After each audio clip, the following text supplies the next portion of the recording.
ಸಿಂಧನೂರು ನಗರದ ತಹಸೀಲ್ದಾರ್ ಕಚೇರಿಯಲ್ಲಿ ನಿನ್ನೆ ಮಾಜಿ ಉಪ ಪ್ರಧಾನಿ ಡಾಕ್ಟರ್ ಬಾಬು ಜಗಜೀವನ್ ರಾಮ್ ಅವರ ಜಯಂತಿ ಆಚರಣೆ ಅಂಗವಾಗಿ ಪೂರ್ವಭಾವಿ ಸಭೆಯನ್ನು ನಡೆಸಲಾಗಿದೆ. ಈ ಸಭೆಯ ಅಧ್ಯಕ್ಷತೆ ವಹಿಸಿದ್ದ ತಹಸೀಲ್ದಾರ್ ಅರುಣ್ ಎಚ್ ದೇಸಾಯಿ ಮಾತನಾಡಿದ್ದು ಹೀಗೆ.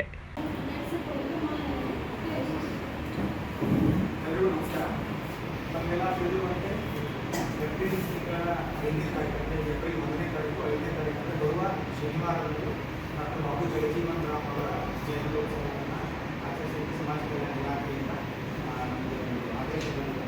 ಪೂರ್ವಭಾವಿ ಸಭೆಗೆ ನಮ್ಮೆಲ್ಲರಿಗೂ ಮತ್ತೊಂದು ಸ್ವಾಗತ ಕೊಡ್ತಾ ನಮಗೆಲ್ಲ ಹೇಳಿರುವಂತೆ ಎಲ್ಲ ಜಯಂತಿಯನ್ನು ಯಾವ ರೀತಿ ಕಶ್ಮೀರ ಕಚೇರಿಯಲ್ಲಿ ಆಚರಿಸ್ತೀವಿ ಅದೇ ರೀತಿ 9ವರೆಗೆ ಅವತ್ತಿನ ದಿನ 9ವರೆಗೆ ಮಾನ್ಯ ಶಾಸಕರು ಹಾಗೂ ಮಾಜಿ ಶಾಸಕರು MLC ಅವರು MP ಅವರು ಯಾರ್ಯಾರು ಪ್ರೋಟೋಕಾಲ್ ಪ್ರಕಾರ ಯಾರು ಇದ್ದಾರೆ ಶಿಷ್ಟಾಚಾರ ಮಾಡುವಾಗ ಎಲ್ಲವನ್ನು ಕಲಿಸಿ ಎಲ್ಲ ಅಧಿಕಾರಿಗಳು ತಮ್ಮ ಇಲಾಖೆಯಲ್ಲಿ ಎಲ್ಲ ತಾಲೂಕು ಮಟ್ಟದ ಅಧಿಕಾರಿಗಳು ತಮ್ಮ ಇಲಾಖೆಯಲ್ಲಿ ಆಚರಿಸ್ಕೋಬೇಕು.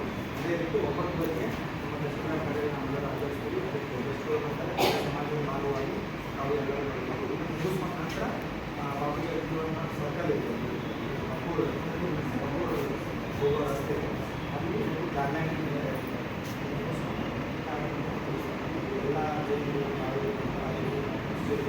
ನಮ್ಮ ಇಲಾಖೆ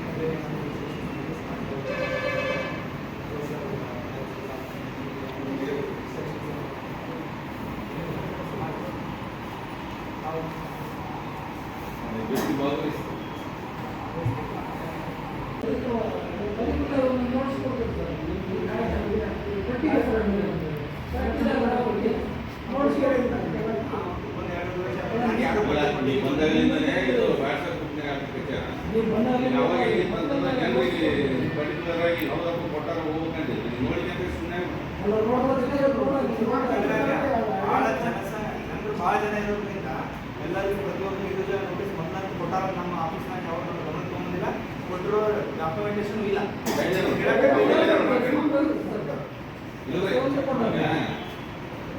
ಮಾತ್ರ ನಾವು ಪ್ರಶ್ನೆ ಮಾಡ್ತೀವಿ.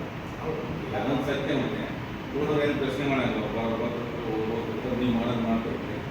ಈಗ ನಮ್ದಿದ್ದಾಗ ವಿಶೇಷವಾಗಿ ಯಾವುದೋ ಒಂದು ಕಾಲದಲ್ಲಿ ನಾವು ಬೆಳವಡ್ಕೊಂಬೋದಲ್ಲ.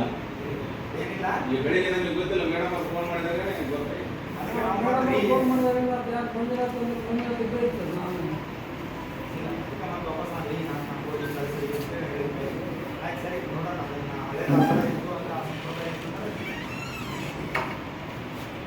ಈ ವೇಳೆ ತಹಸೀಲ್ದಾರ್ ಅರುಣ್ ಎಚ್ ದೇಸಾಯಿ, ಸಮಾಜ ಕಲ್ಯಾಣ ಆಫೀಸರ್ ವಿಜಯಲಕ್ಷ್ಮಿ, ತಾಲೂಕಾ ಪಂಚಾಯತ್ ಎಡಿ ಅಮರಗುಂಡಪ್ಪ, ಸಿಡಿಪಿಒ ಲಿಂಗನಗೌಡ, ಅಶೋಕ್ ಸೇರಿದಂತೆ ಇತರರು ಕೂಡ ಭಾಗಿಯಾಗಿದ್ದಲ್ಲದೆ ಮುಖಂಡರು ಕೂಡ ಭಾಗಿಯಾಗಿದ್ದರು. Bureau report, Basavaraj Bukkanahatti, BV5 news Kannada, Sindhanur. Thanks for watching Read, Discuss and Debate with editor Dr. Yan Prashant Rao. Wanted reporters in print, digital and visual media for Bharat Vaibhav Daily Newspaper, BV News 5 Channel and BV Fast Web News from all the talukas of Karnataka, Goa and Maharashtra. If interested, send your resume to 9019229369.